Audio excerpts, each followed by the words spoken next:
If you're anything like me, then you perhaps sometimes struggle with the very early starts at this time of year. I'm a bit of a night owl, to be honest, so I don't always feel like getting up at the crack of dawn, even though it is the most magical time to be out in the woods. So if you do feel like a bit of a lie-in, then now is a great time of year to be out in the evening, working with soft evening light and the ambient light as the sun starts to set. So that's what I intend to do today. I'm hopeful for some sunny spells and a bit of cloud as well.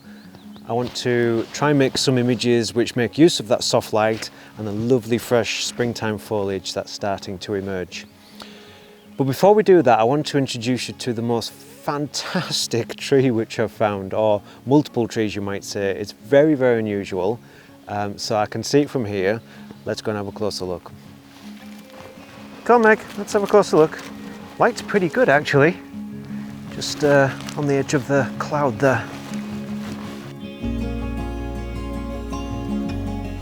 The sun's just starting to come out, but it's going to be in and out all afternoon, I think, so we'll just have to pick our moment. Now the light's become quite harsh now, and it's certainly become a bit warmer, so I just want to, well, I'm so intrigued by this that I want to figure out what on earth is going on. But we've got the main oak trunk there, very, very old tree. At some point a long, long time ago, this branch has snapped off, laid on the ground here, created this secondary oak trunk that's reaching up. This is oak here, and the branch is just resting on the ground and disappearing off to your left there. This here is birch, and it's just fused into this oak tree, so that we've got roots here, they just disappear into this oak branch. We've got roots then coming down into the ground there. So I think at some point a long, long time ago, the birch has set seed into this fallen branch here. This has slowly been rotting away. This has then broken away from the inside of this oak branch. And then we've got the trunks going up there. It just appears as if it's just floating there, but it's supported by the roots there, the roots in the oak there. And then we've got a big, thick birch branch coming straight down. It curves, then rests on the floor. And then we've got another secondary birch trunk coming up, that slender one just on the left there. I just think it's wonderful. And we've also, there's a new rowan tree now coming out of the oak here. So this oak is playing host to numerous lives, and I just think it's absolutely wonderful, just the shapes writhing, and I just think it's phenomenal what nature decides it wants to do. It kind of reminds me of, I don't know, almost like a praying mantis. Or have you seen Stranger Things on Netflix, and there's the shadow monster that emerges from the cloud and it's got those big legs that hang down? It reminds me of that, of these limbs that you'll see disappear off to the left and disappear off to the right. I'd love to photograph it under some very moody conditions. I think that's what it deserves. However, if we get a moment when that light softens as the clouds just start to pass over it, then I'll make an image today and practice a composition. So as I'm setting up the tripod here, I've already got a sense of what I want to achieve in terms of composition. And that's been inspired by the fact that I mentioned Stranger Things on Netflix, but also by what I framed up on the video camera earlier. So I'm already thinking cinematic, I'm thinking 16 by 9. When you look at this tree, it is like this creature that just belongs in the movies, so that cinematic feel I think is going to work quite well. But when we're talking about composition and aspect ratio, it's not just about choosing dimensions which fit in the elements that appeal to us. Aspect ratio and composition is all part of the mood, the feeling that we want to get across in the image. And what we've got here is this wonderful sense of lateral reach. So we've got the branches disappearing off to the left, the branches reaching and disappearing off to the right. So to emphasize that lateral reach and that wonderful flow, the branches that flow right across the full width of the frame, that 16 by 9 cinematic aspect ratio will complement that very nicely, because the more that we include vertically, the more that takes the attention away from that lateral movement and flow. So I'm pretty confident that the 16 by 9 should work really quite well here.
Good girl, come on.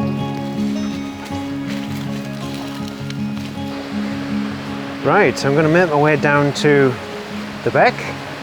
Meg's making a beeline for it so she can splash in the water. And then the idea is to go on the opposite side. The sun's setting over there, and that should hopefully, we'll get some moments of lovely soft light where there's a couple of silver birch showing some fresh leaves over there. That's the plan anyway. I really must do another video photographing this stream. So much character with these little cascades and boulders everywhere.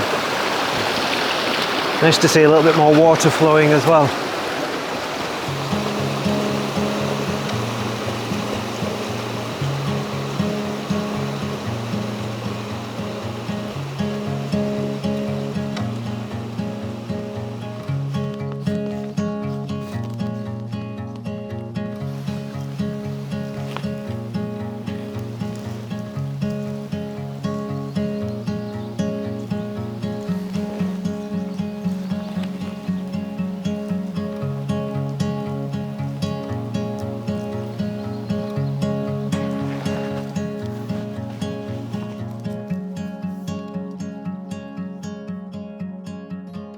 Some of you might recognise this lovely twisted birch tree from one of my early scouting videos, and as with any scouting image I like to check in on those scenes as often as I can, and I was passing by today and I thought it looked really quite nice.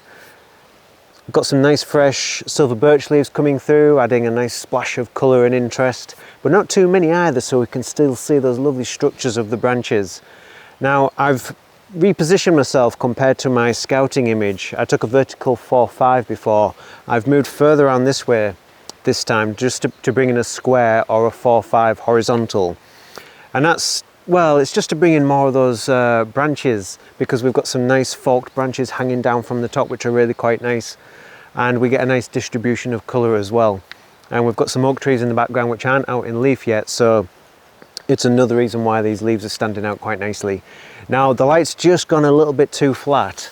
I'm hoping it's going to lift again, and at that point we should get a nice sort of slightly backlit effect on these leaves just to really make them glow. So that'd be quite nice. Interestingly, a bit like that other tree, there's a rowan tree as set seed at the base of this one, so that's quite cool. It'll be interesting to see how that develops over the coming years. But yeah, I'll give that one a go. There's actually a branch in the way slightly in the top left hand corner, so what I tend to do is set up a 10-second timer, run into the scene, a bit of a jump to grab that, and then just gently pull it out of the way, and then wait for the camera to take the image. There we go, and then pop it back. And it's well, it's certainly better than snapping the branch off, isn't it? So I'll wait a little bit longer, hopefully get some better light, and then see how that turns out.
I'm not sure I got the light that I wanted for the last image, but as it is now, it works really quite nicely for the scene that's behind me here. I think it's too easy to dismiss woodland photography on clear sky evenings like this, but at this time of year, when we're starting to get some contrasting colour as leaves start to emerge, and the same applies in autumn as well, just ambient light and a bit of soft reflected light works really quite nicely, and I think that depends upon the subject matter.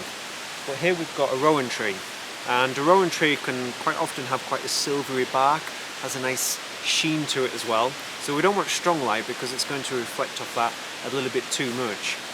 But some soft ambient light, and it really brings out the coolness in the bark, and that's, well, the ambient light from the blue sky, that brings out the coolness in the bark, and a little bit of reflected light from the setting sun as well, just to add that hint of warmth and to give it a little, we want a sense of light to give it some depth and definition.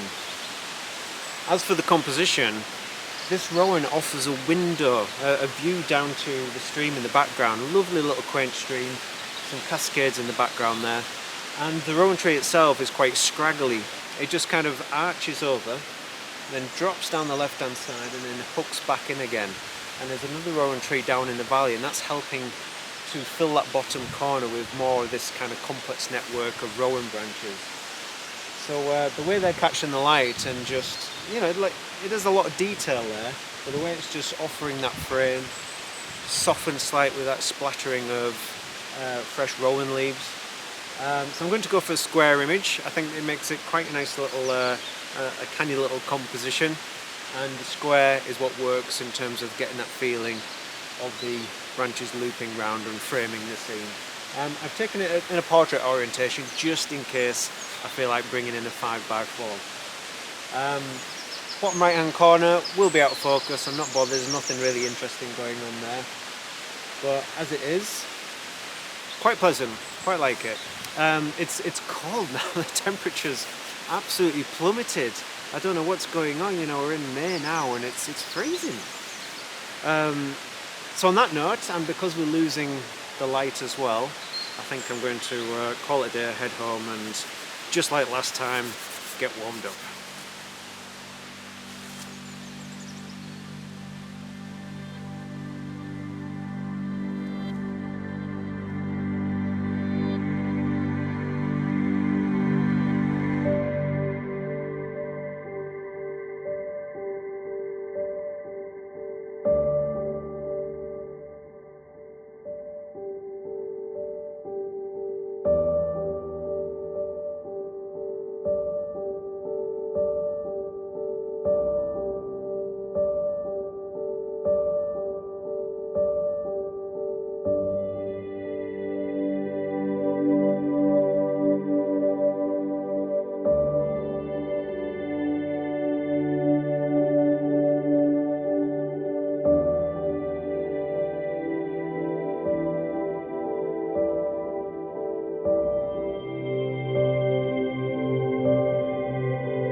Okay, that's me done for this episode. Hope you enjoyed it. It's probably going to be a couple of weeks or so until I'm back because I'm heading to Scotland for a week, which I'm very much looking forward to.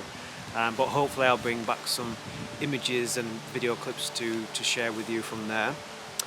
If you've not seen my last video talking about ancient trees, then I do recommend that you give that one a watch, because that was, I was quite pleased with that one. It's a nice little video. If you're interested in supporting the channel, then please give it a thumbs up, leave a comment, check out my Patreon page. Your support is very much appreciated. But thanks again for watching, and I hope to see you again very soon.